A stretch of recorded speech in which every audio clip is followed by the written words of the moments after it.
Слушайте, а сколько отсюда до Енисейска? Ну, где-то 50 километров. Интересный такой город, необычный.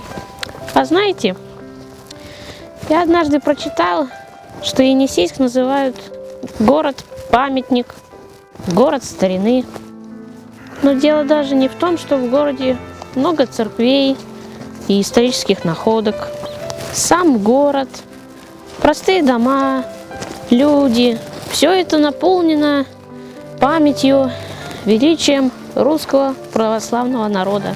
Уже совсем скоро Енисейску исполнится 400 лет. Это один из старейших сибирских городов. С его прошлым нераздельно связана история присоединения Восточной Сибири к России. Город был заложен в 1619 году отрядом казаков как военная крепость на левом берегу Енисея. На протяжении 1,5 столетий этот город был отцом сибирских городов.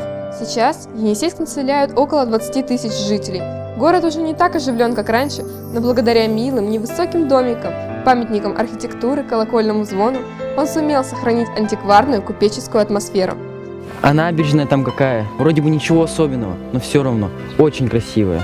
А еще Енисейск нельзя представить без храмов. Точно. А в 18 веке одна за другой стали появляться кирпичные постройки, заменяя деревянные церкви. Успенская церковь с 1793 года находится на самой высокой точке исторической части Енисейска. Как и все культовые строения, церковь Успения построена на средства горожан или иногородних купцов. С момента появления церковь не прекращала работать и не была разрушена. В 1990 году стала Успенским кафедральным собором. Енисейский Свято-Спасский мужской монастырь возник в 1642 году. Он хранит много тайн.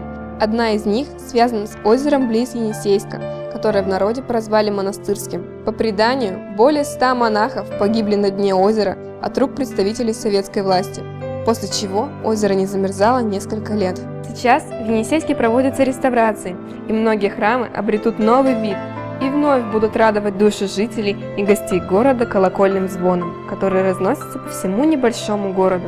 В Енисейске немало памятников архитектуры. Жилой дом усадьба купца Кытманова, дом и типография Дементьева, здание аптеки по улице Рабоче-Крестьянской, дом Флера.